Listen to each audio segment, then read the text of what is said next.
Hey guys, welcome back. I am Indie Pride, and today we are going to talk about one of the legendary lords in Total War Warhammer who is in serious need of a rework, and talk a bit about the old friend on the free download schedule as well.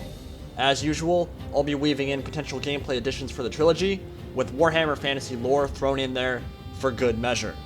So, Heinrich Kemmler, the Lichemaster, one of the original Vampire Council legendary lords, and a necromancer of immense power in Warhammer lore, is so unremarkable in Total War Warhammer, he's basically become a meme. Which is unfortunate, because Heinrich Kemmler is literally the original gangster of Warhammer Fantasy. He was the first special character ever introduced all the way back in 1986, 30 years ago.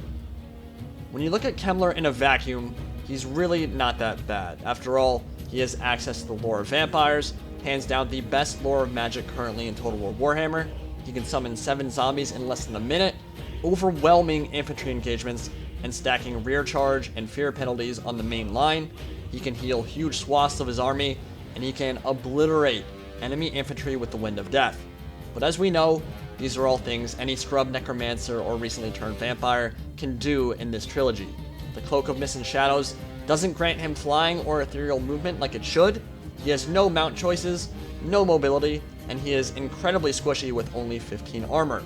A stiff breeze can blow him over as soon as the 22-second active time on his cloak is up.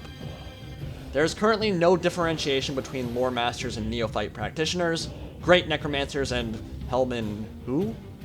Isabella von Karstein, who is only a level 1 wizard in the tabletop, and certainly nothing special in the fluff, has the same casting prowess and abilities as the greatest vampire spellcasters of the age, and the same necromantic ability as the greatest necromancer since Nagash himself. And unfortunately, this leaves characters like Heinrich Kemmler in an awkward spot. By now, it should be apparent that the original legendary lords for the base factions in Game 1 are a bit underwhelming, especially when compared to their DLC counterparts. Not just in terms of stats and redline buffs, but also in terms of replayability and unique start positions. This is partially due to power creep, which is a common theme in games anyway, because more unique and more powerful characters will of course be more enticing to consumers. But I think a big part of it as well is that CA was cautious at first, wanting to test the waters, and once they got their feet wet and realized the community was really digging Total War Warhammer and the content that CA was creating, they got a bit more relaxed and creative in their implementation of lords.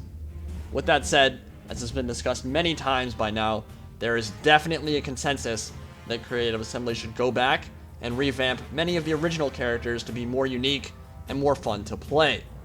Heinrich Kemmler is very near the top of that list, and while I 100% believe that there needs to be some very obvious differences between level 1 and level 4 casters, and certainly lore masters should be the best spellcasters in any particular lore of magic, both in campaign and multiplayer, there is one thing that Kemmler needs to differentiate him from the rest of the pack.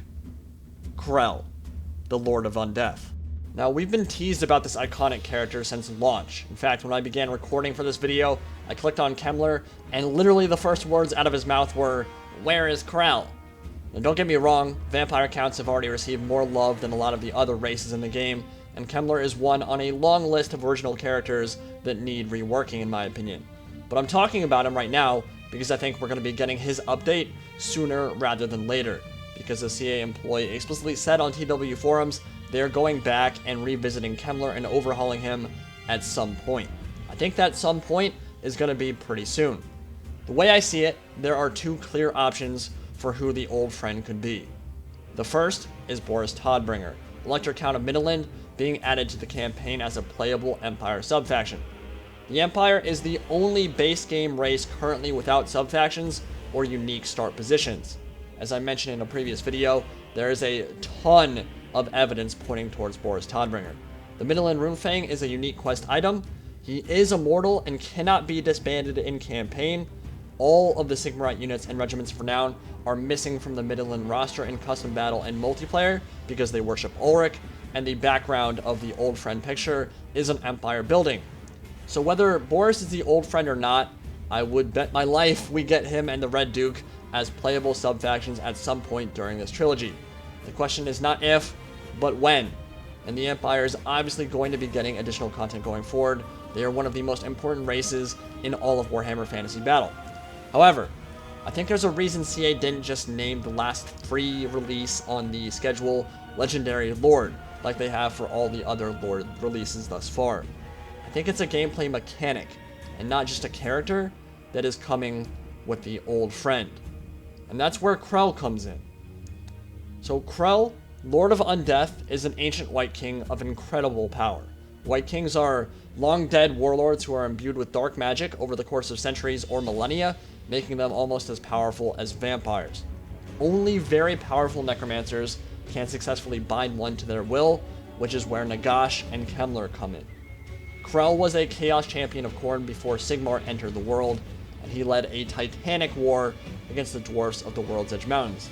He was eventually slain in battle by a great dwarf hero at the siege of Karak Kadrin, and his name slowly faded from memory from that point on, until Nagash stumbled on his tomb some 1500 years later, and bound the White King to his will.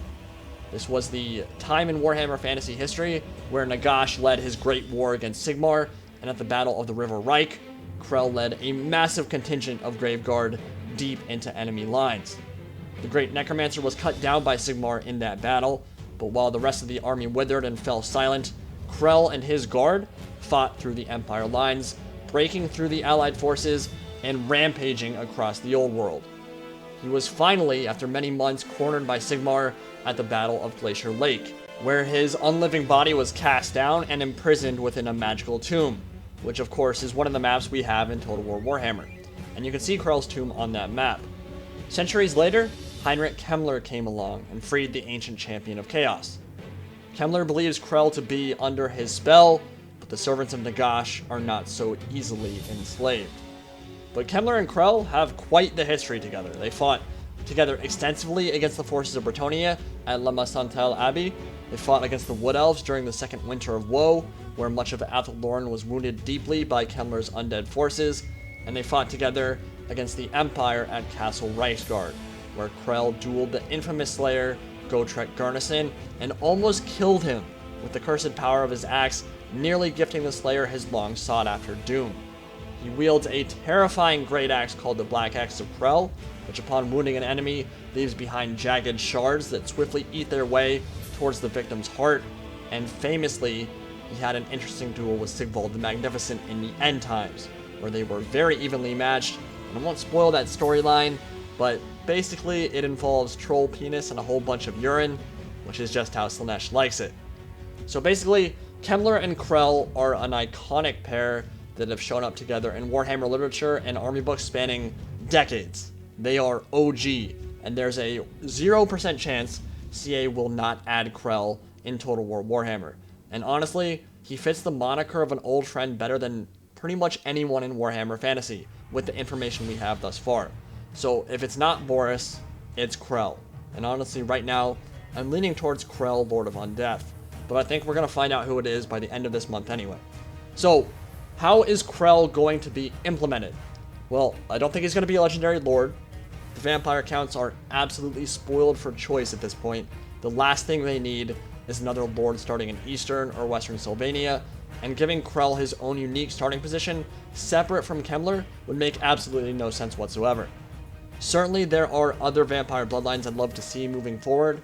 Strigoi in the ruins of Morkane, Neferata and the Lamians operating out of Silver Pinnacle in the World's Edge Mountains, and of course the Red Duke and Mousillon. But no more Sylvanian start positions, please, and certainly no more goddamn Von Karsteins. So in my eyes, there are two ways CA can implement Krell if he's not going to be a Legendary Lord. The first is as a Legendary Hero, a White King with an absurd stat line that Kemmler automatically starts out with, or after you complete the Chaos Tombblade quest battle. Similar to the Green Knight, which we got with the Bretonnia DLC, but in this case, no chivalry mechanic required to summon him. Once you get him, you keep him for the duration of your campaign. Now the other potential implementation is as a summon. If you remember when the Grim in the Grave DLC was released and we got that douchebag pretender Helman Gorst, he stole all of Heinrich Kemmler's thunder. With his Awaken from the Grave spell, he could summon Graveguard, even summoning a White King with an Overcast. And on top of all of that, he had the audacity to call himself Lichemaster in one of his voice lines, which is of course the moniker of Kemmler, the original special character in Warhammer Fantasy Battle. So the ability to summon a White King in battle is already in the game, which is perfect for someone who will be added as free content. A unique summon ability would probably be the simplest, most straightforward way to implement Krell in the game without crowding Sylvania with another legendary lord or worrying about his start positions. He should be with Kemmler, and giving Kemmler the power to summon a beastly close combat fighter every single battle with an absurd stat line who can 1v1 many legendary lords and come out on top would absolutely make people want to play with him in campaign and probably even make him multiplayer viable. Again, I think there's other stuff CA could do on top of that. As I said, I do think it's strange that lore masters have the same Winds of Magic pool and casting ability as much inferior casters, but give Kemmler his White King, give the community Krell, Lord of Undeath, one of the most iconic characters in this universe, and I think a lot of people will be quite happy with that as free content.